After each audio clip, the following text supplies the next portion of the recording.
Epilepsiya, ya'ni xalq tilida tutqanoq, shaytonlash, ko'p holda sudurgi deb ham atashadi.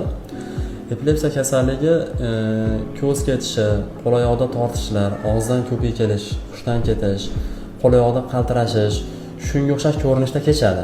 Albatta bu to'g'ri, lekin epilepsiyaning shunday turlari borki, ota-onalar tomonidan sezilmay holatda va albatta keyinchalik kech diagnoz qo'yilishi oqibatida har xil asoratlar olib keladi.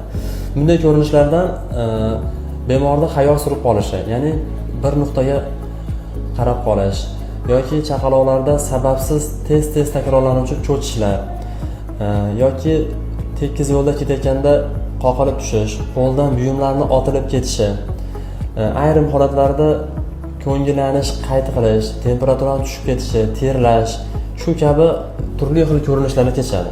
Albatta bunday holatlarda vrach nevropatolog yoki epileptologga murojaat qilish kerak. Ya'ni kasalliklar qancha erta aniqlanib, erta tashxis qo'yilsa, shuncha asorati kam bo'ladi.